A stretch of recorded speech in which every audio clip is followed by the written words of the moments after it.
Okay, we showed you the installation for the single control, and as we explained in our listing, that allows you to control both of the doors, as you can see in the box here, and it's done from a single motor. We also have a dual control system, and I'm not going to install that in this automobile, but I did want to show you just real quickly kind of how we put that together and how it works, so you can get an idea of the difference. The basic work to do the installation is the same up to the point of cutting the box and getting access. So it will look exactly like this one. And then we have two doors, and they will be separately controlled. So the back door is going to slide on just like we did the others, and slide onto that back pin.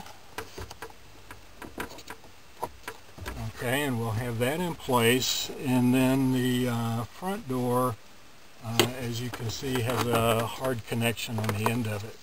So that one will install in and stick out of the side. Okay, and then we have an axle like we did before that we will thread through, and that will work both doors. Now you'll notice that this front door will move freely across that axle. So this door will not be turned by this axle, and we will tighten down the back door, and again we got a set screw that will tighten that into place.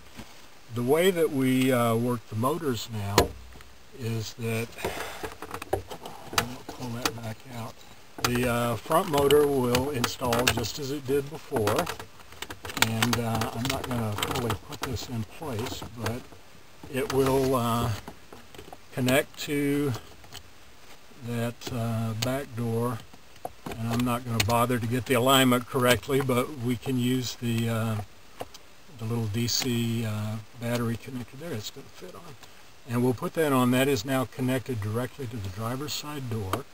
The back door is free running, and we'll extend this through and connect to the back axle.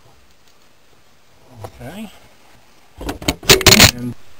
Okay, so we'll put this standoff piece in place. This will tighten that first motor in place, and then we're ready to add a secondary motor that will interface just to this rod, which is now connected to that back door. So we'll be able to put this in place. It will all fit together nicely, and the second motor will control the axle for the back door. In order to do the installation, we need a little more room next to the motor here. So we are cutting a tiny bit of this plastic out. Again, it is out of sight. And the other problem that we have with that is that on the glove box itself, when you close it, you can see that the original construction of this box made a little cutout portion in it here, and that's just to fit around the original motor. When we put a second motor, we need a little more room, so we're going to have to cut this portion out, and we'll square that box off. So you do, with that fix, you do lose this little wedge portion of the glove box. I don't think most people would even notice that, but that does have to come out. And then the last step is to rewire that motor, and we will have to remove the center panel to do that. So it's a little more work, but conceptually it's the same as the original heater treater, and it will provide reliable service with dual control. Here's the completed repair. You can see that we've sealed the cuts with the provided metal duct tape, and that's actually very good stuff. It will put a good seal on the car. And we now have metal blend doors in place. You saw them move. We will have efficient AC and heat. There is more information and more pictures available on our website, and our website is heatertreater.net. Heater treater is one word, and we are .net, not .com. So you can also just do a search for heater treater on the internet, and you'll find a reference to our site and be able to get there. There are additional videos available. We have products for multiple makes of automobiles, including Ford, Chevrolet, Dodge, and other Jeeps. and this is a common industry problem.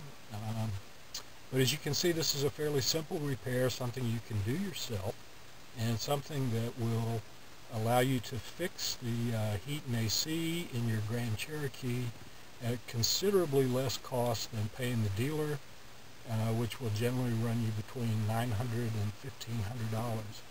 And this is a solid repair, is actually better than what the dealer will do for you, and something that you can do yourself. So please feel free to view our website to get more information, and hope that we get an opportunity to do business with you. We are a professional group of engineers and will provide whatever support is necessary to make sure you are successful.